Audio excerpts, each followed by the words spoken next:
আসসালামু আলাইকুম, কেমন আছেন সবাই? আশা করি অনেক ভালো আছেন। তো আমি এখন আছি আমার ফিলিপাইন আখের চারার জমিতে। তো আমার আখের চারাগুলো মোটামুটি রোপণ করার উপযুক্ত। কিন্তু একটা সমস্যার কারণে রোপণ করতে পারছি না, সেটা হলো আমি যে জমিতে চারাগুলো রোপণ করব, সেই জমিটা এখনও প্রস্তুত করা হয় নাই। কারণ যে জমিতে আমি এই আখগুলো রোপণ করব, সে জমিতে ধান লাগানো হয়েছিল। তো এখনও ধান পরিপূর্ণভাবে পাকে নাই, এ কারণে পিছায় যাচ্ছি। তো আমার জমি পুরোপুরি প্রস্তুত করতে প্রায় 7 দিনের মতো সময় লাগবে। তো গতকালকে আমার জমিতে আসছিলাম, তো এসে দেখি যে আখের চারাতে মাজরা পোকার আক্রমণ।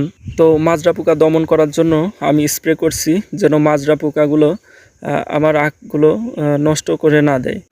তো এই সময় যদি মাজরা পোকা লাগে, তাহলে দেখা যাচ্ছে আখের যেই কুশিগুলো, এগুলা পুরাটাই নষ্ট হয়ে যাবে। এই কারণে অতি দ্রুত সম্ভব মাজরা পোকা দমন করার জন্য স্প্রে করার দরকার। তো আমি স্প্রে করছি। ফিলিপাইন আখগুলো নরম হওয়ার কারণে মাজরা পোকা বেশি আক্রমণ করে।